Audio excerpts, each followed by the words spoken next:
Meus irmãos, eu quero ler com vocês na carta de Paulo a Tito, capítulo 2, verso 1. Tu, porém, fala o que convém à sã doutrina. Amém. Aqui o apóstolo Paulo ele estabelece um contraste entre a vida dos pagãos, entre os aspectos que caracterizavam a vida de muitos desses membros da igreja antes de conhecerem a Cristo, aquilo que estava arraigado em sua cultura, que Paulo aqui descreve citando um poeta cretense, e agora Tito como pastor daquele rebanho. E o contraste está no tu, porém. E ele adiciona, tu, porém, fala o que convém à sã doutrina. Mas o falar o que convém à sã doutrina aqui, quando nós lemos o resto da carta, nós vamos entender que não é simplesmente uma questão de falar, mas de viver. Um contraste. Um contraste entre aquilo que predomina na nossa cultura, que é justamente o que é o contrário à palavra de Deus, para entendermos que haverá, ou pelo menos deverá haver, entre nós cristãos, um tu, porém.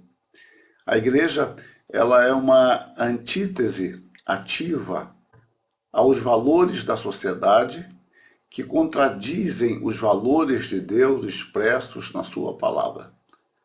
Não é uma oposição pela oposição, apenas como falar diferente por falar diferente, por dizer algo diferente porque na realidade entende que deve assim proceder.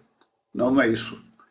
É porque o tu, porém, se fundamenta num fato de que ali estão os valores de uma sociedade corrompida, decadente, que se confronta com os princípios expressos na palavra de Deus.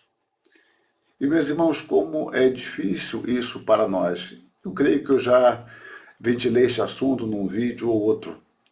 Nós somos bombardeados por muitas informações tendenciosas, nós somos conduzidos a uma maneira de pensar, a uma estrutura de pensamento que se opõe naturalmente à palavra de Deus.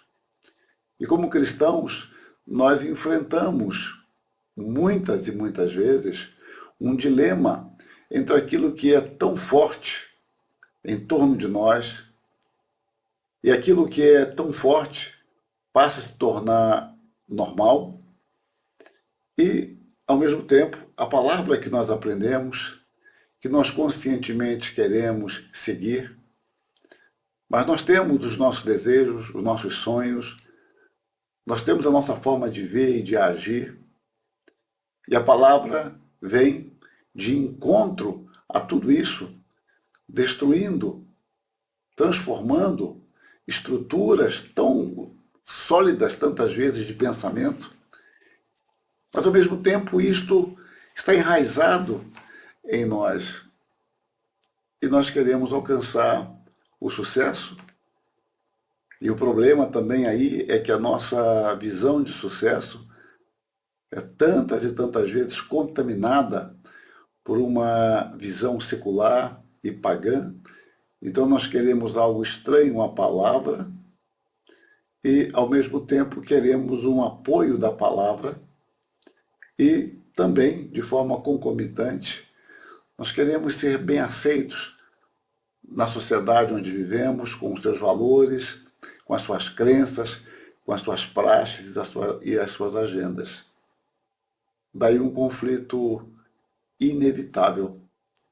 E nós temos que, de fato, nos apegar à palavra, rogar a Deus um direcionamento de vida, uma mente e um coração submissos a Ele, sem nos desviar nem para a direita nem para a esquerda, para que possamos caminhar com segurança em meio a valores que parecem tantas vezes tão encantadores e parecem tão apetecíveis ao nosso paladar, sedentos de vitórias a qualquer custo, sedentos de conquistas que estão associadas à nossa estrutura de pensamento.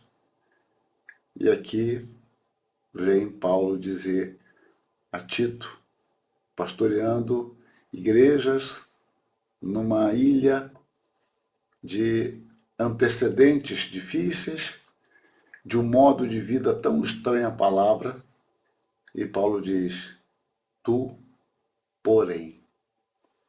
Esse tu, porém, é válido para todos nós. E em muitas circunstâncias, esse tu, porém, assumirá uma característica predominante, real, concreta. E o tu, porém, não termina em mera elocução, mas numa luta, muitas vezes interna e externa, contra uma prática pecaminosa. Nós precisamos pedir a Deus discernimento para isso, para que possamos nos conduzir com segurança, sendo guiados por Deus, pela sua palavra, pelos valores que Deus transmite para nós, os valores que Ele deseja que sigamos, para que entendamos que o porém de Deus é um porém santo, é um porém bem-aventurado, é um porém que nos conduz à glória, conforme Ele mesmo preparou para nós. Que Deus nos dê esse discernimento, nos dê coragem, nos dê firmeza, nos dê confiança em Deus e na sua palavra. Amém.